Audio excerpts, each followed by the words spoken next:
Yeah. Okay. Chairman Shri आई गया ना? आ गया. बस Sam, बस. you can start it. Okay. Fine. Can you see the screen?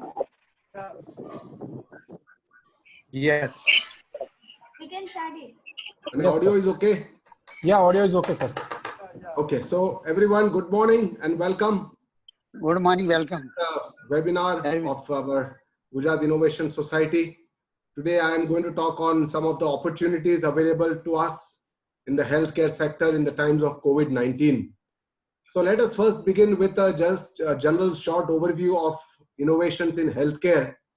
This definition of innovations in healthcare comes from other fields like business, technology, and marketing.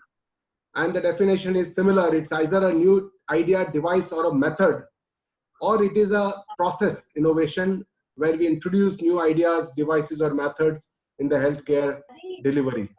And broadly, these innovations in healthcare, they fall under the broad umbrella of social innovations because they encourage us new approaches to tackle issues like poverty, education, health, and other human development indices. So essentially, it's a part of the social innovation process. WHO has given a very wide scope of health innovation.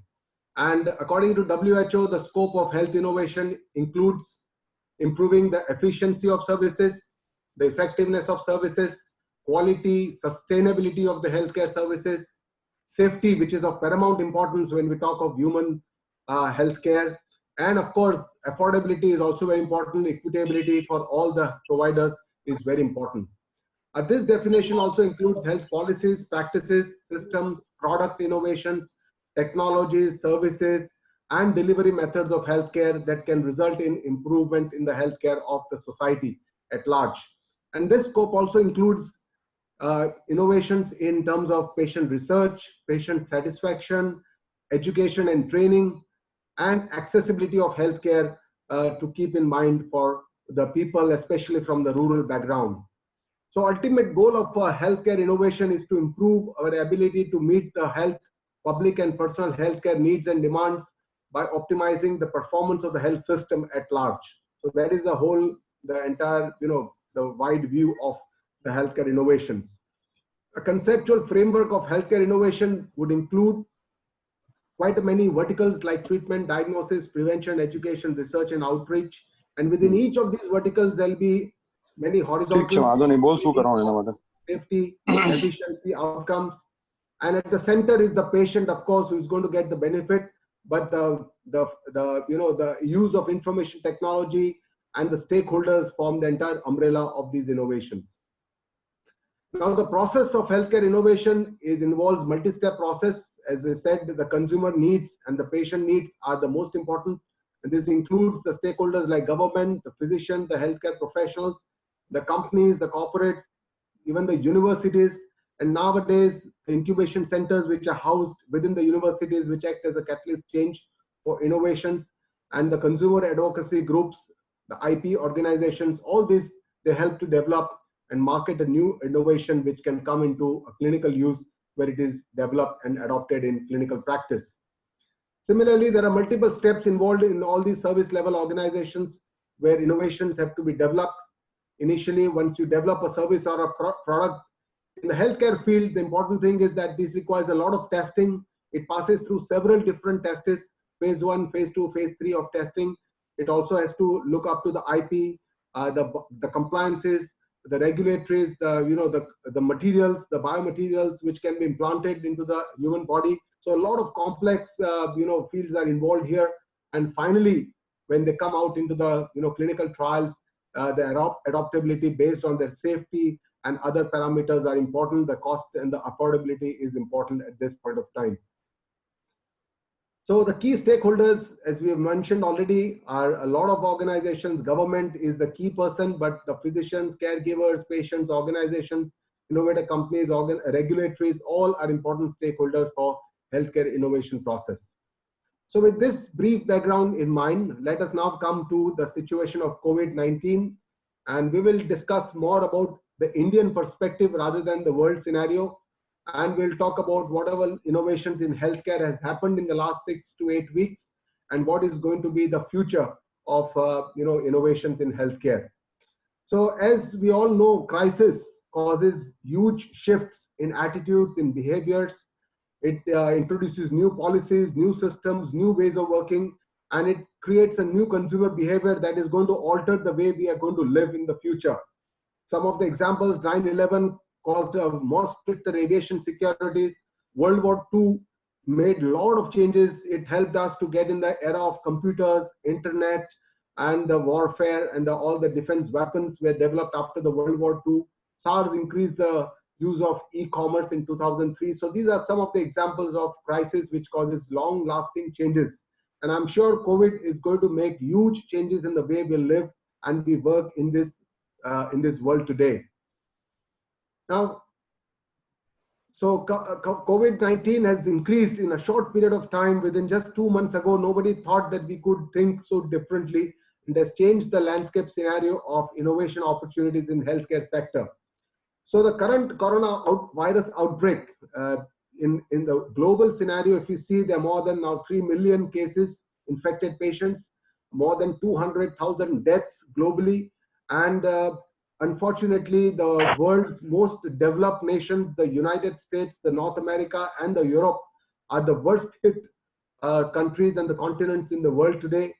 So far in India, in Asia, and in Africa, the situation does not look that, grim. But in the next month, it's very crucial because we are still in the upswing of the pandemic, and we will have to wait and see how many patients are get infected in the next 1 month.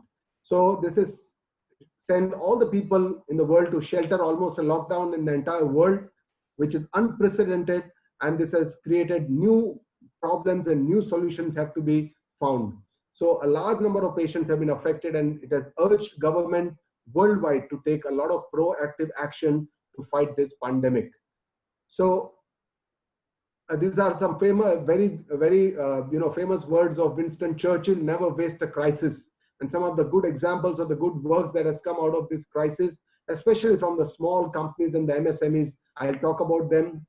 Some of the products of personal protective equipments like PPEs and masks have been used and manufactured by several companies.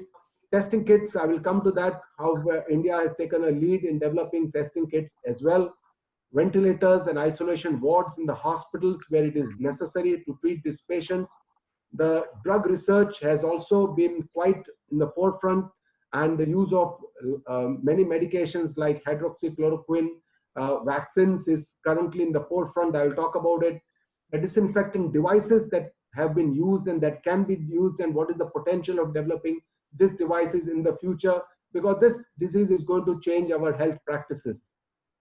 Software applications to aid doctors in teleconsultation, drones for tracking patients, disinfectants, disinfection of the communities and areas, and mobile apps for contact tracing are some of the examples of innovations that have developed in the last 2 months, and which is going to be in the future. How is it going to shape up?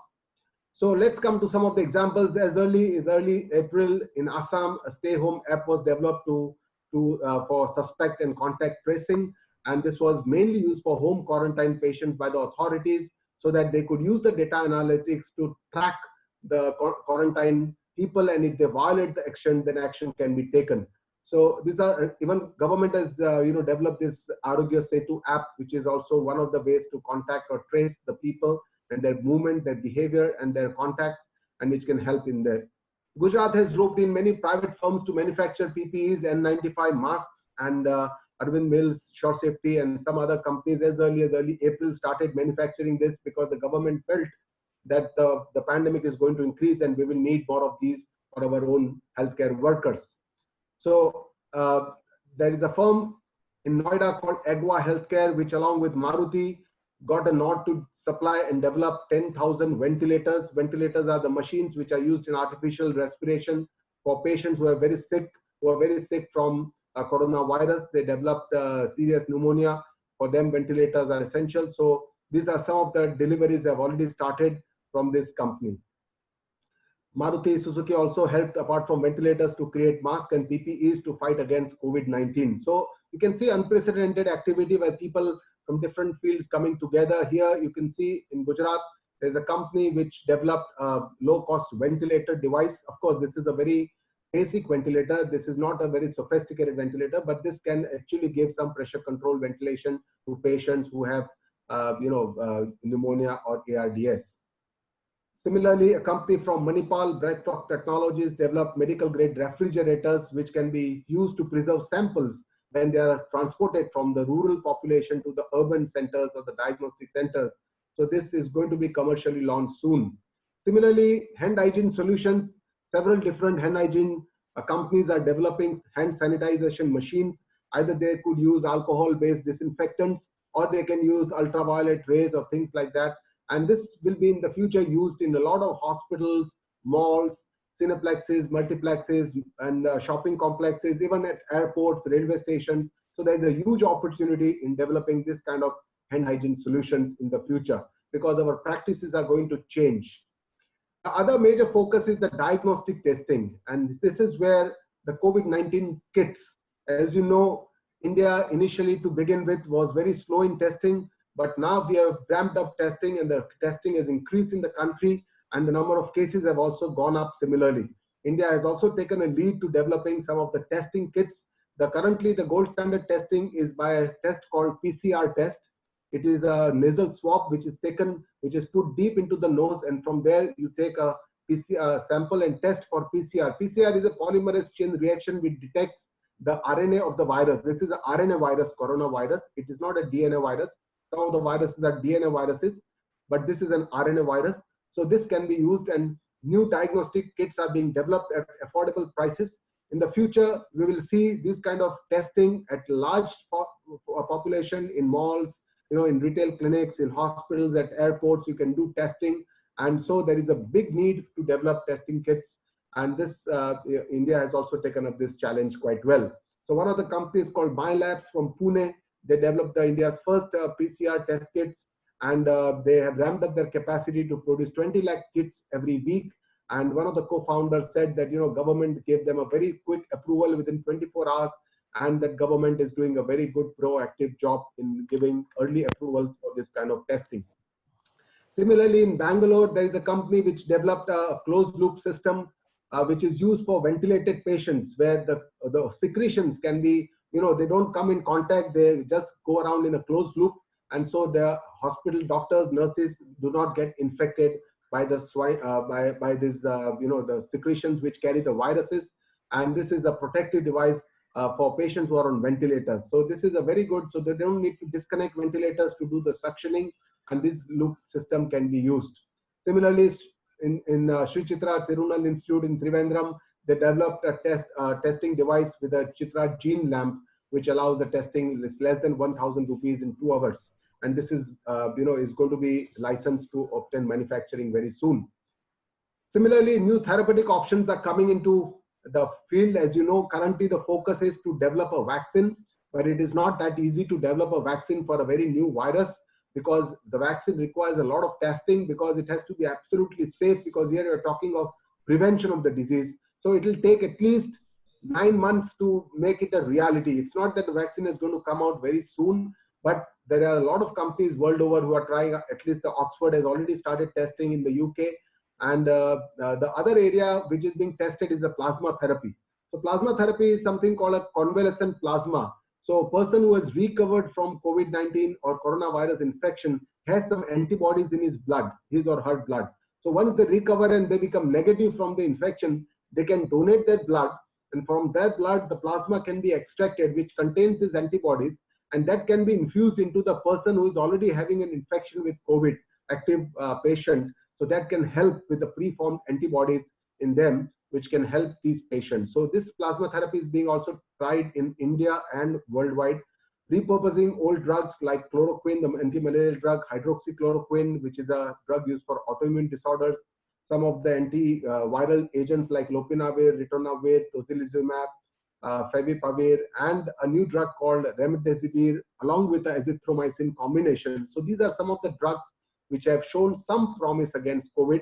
So they are under trials. We don't know for sure whether these drugs are useful against this virus, but I think within a couple of months we will get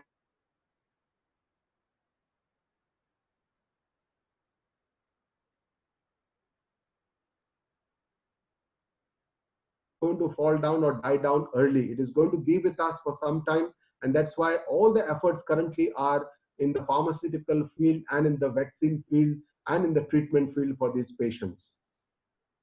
Indian companies have also taken a lead to develop, vaccine against COVID. Zydus Cadila, Serum Institute in Pune, Biological E, Bharat Biotech, Indian Immunologicals, Mindvax are some of the companies who have undertaken and started research to develop a COVID vaccine. So there is a race in the world to develop COVID vaccine, and let's see what happens and how it develops. But it is going to take at least 6 to 9 months before it becomes a clinical reality. It will not come up fast.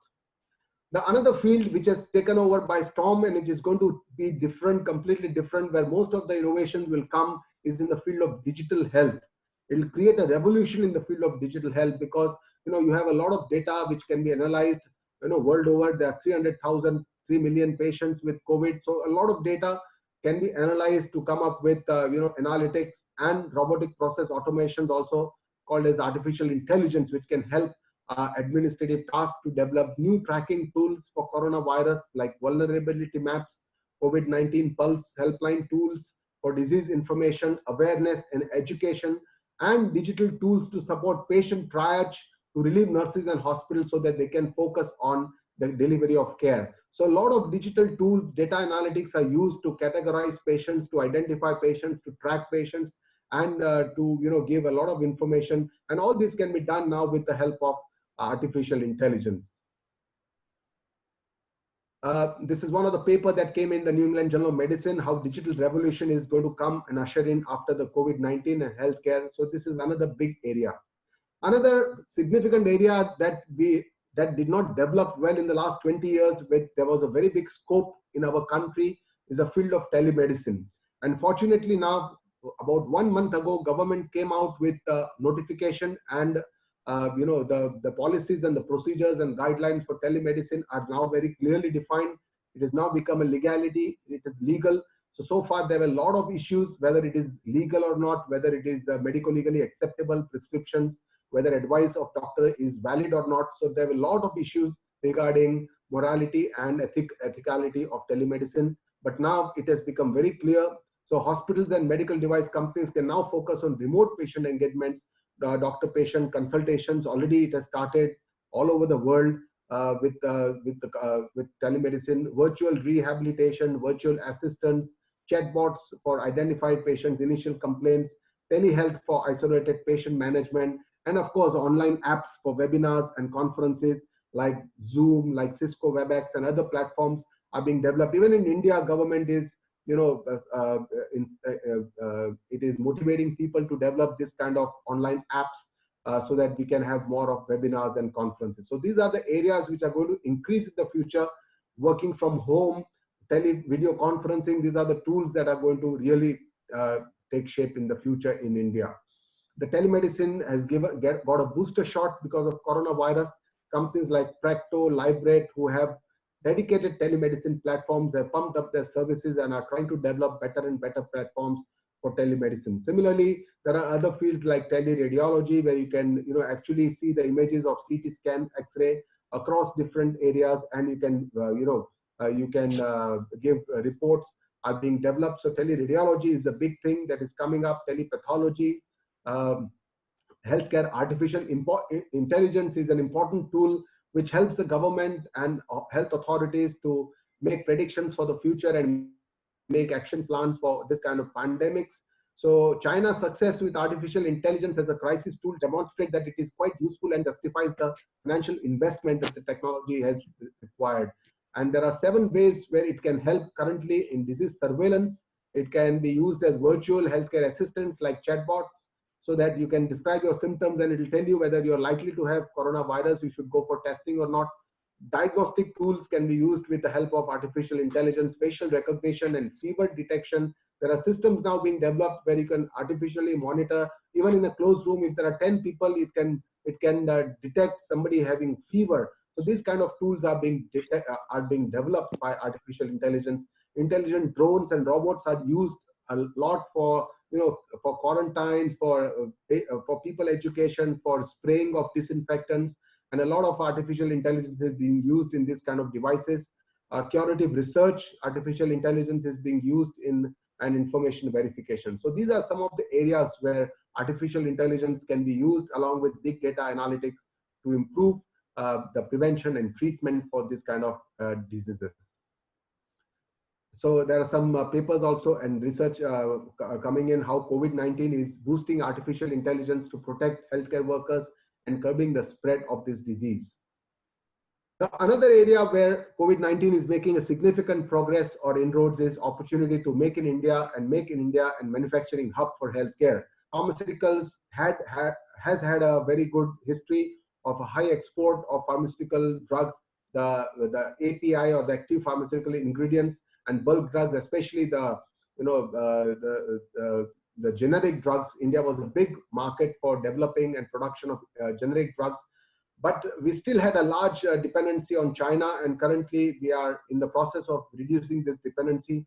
Healthcare equipment like ventilators, protective gadgets, biotechnology like developing testing kits. So there is a huge advantage for Make in India because already the tax rates have gone down and a lot of incentives government has given for manufacturing or Make in India. So this COVID-19 gives a good opportunity because there's enough manpower, young people, employment generation will be huge, and of course we want to become self-dependent. That is what the government also wants to do. This is one of the recent Bloomberg study which is showing that 70% of India's imports of active pharmaceutical ingredients come from China. So India wants to reduce this dependence on China, especially for APIs. And so government is also doing quite a lot. They have now set up a 10,000 crore fund to reduce for the pharmaceutical industry to shift the country away from its reliance from APIs produced in China. So these are some of the proactive steps that the government is taking. There are several areas where you can do health monitoring devices can be developed like ECG strips because patients are not able to travel. So if somebody has a chest pain, they can take an ECG on their Android phone and they can transfer this ECG. So these kind of tools also will become more and more important, especially when we are, the travel restrictions are there. The other area where a lot of contactless devices can be developed in the future, like door openers, lift openers, ultraviolet sanitizers for objects, fomites, cell phones, vegetables, fruits, and all these other areas, disinfection chambers or tunnels, remote monitoring devices for patients who are in the ICU and the healthcare worker wants to protect themselves, so they want to monitor them remotely. So all these contactless devices are going to be developed in the future. There is a big future. But at the same time, we must be quite aware and cautious that there can be some areas which may not be scientifically proved. So for example, the disinfection tunnel or a disinfection chamber, it has not been shown scientifically proved to reduce the infection because there is some evidence that the disinfectants that we use like sodium hypochlorite can produce some injury to the eyes and mucous membranes. So these are the areas which require some kind of testing, some kind of study before it comes into the routine use. But in my opinion, apart from the innovations, what we are going to see a sea change is in the use of habits, public health, hygiene and habits, which is going to completely change the social distancing, the wearing of mask, hand washing, hand rub, and travel restrictions is going to change the way we interact with with the environment completely. And this will impact significantly other communicable diseases that are rampant in our country. It will also impact and significantly reduce the road travel accidents because of the lockdown. And of course, it will improve the environment protection by reducing the vehicular pollution and the other things. So these changes are already evident and these changes will become more apparent in the future. So question is, when can coronavirus crisis change the Indian healthcare for good? Of course, medical devices and healthcare is not something like a software that you can make overnight. It requires tremendous efforts and collaboration by several governmental scientific bodies like ICMR, DST, Department of Science, the CSIR, the DRDO, the Department of Science Technology. The IITs have roped in now and they are now at the center stage of doing innovation. The BIRACs under the DBT, the Department of Biotechnology, and of course the startup founders, the corporates and medical device companies, pharmaceuticals, automobile companies are all getting together to create a scenario or an ecosystem for healthcare innovation in our country. So with this, to summarize, the first step is to create a plan for change. It's already happening. We have all seen the change happening in the last 6 to 8 weeks. And this change should result in an improvement or a solution to our existing problem.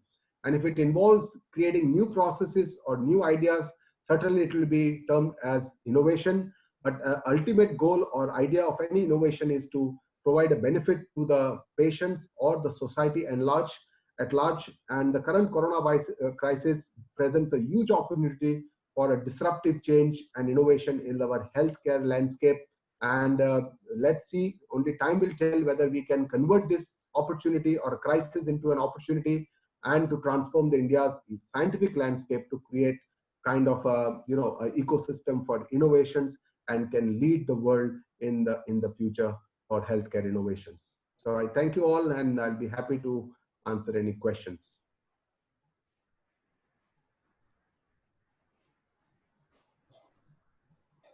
It was a wonderful and very eye-opening, Sanjeev bhai, and you have covered almost the entire spectrum of the area. And my request is individually that we have confined this meeting a one-way kind of anything for 20 minutes, which is done brilliantly. Anybody who has gotten any of the questions, I request to put these directly to him and to be in touch with him. So we'll close it here. Next, we have a Unmesh Dixit. And then on second, we want somebody to be here again on this platform. Maybe after third, if the lockdown is continue, probably we will have another series of that. Thank you very much, everybody. Thank you, Sunil bhai. Thank you, Doctor. Thank you. Thank you so Thank you, much sir. for the great Very presentation. superb.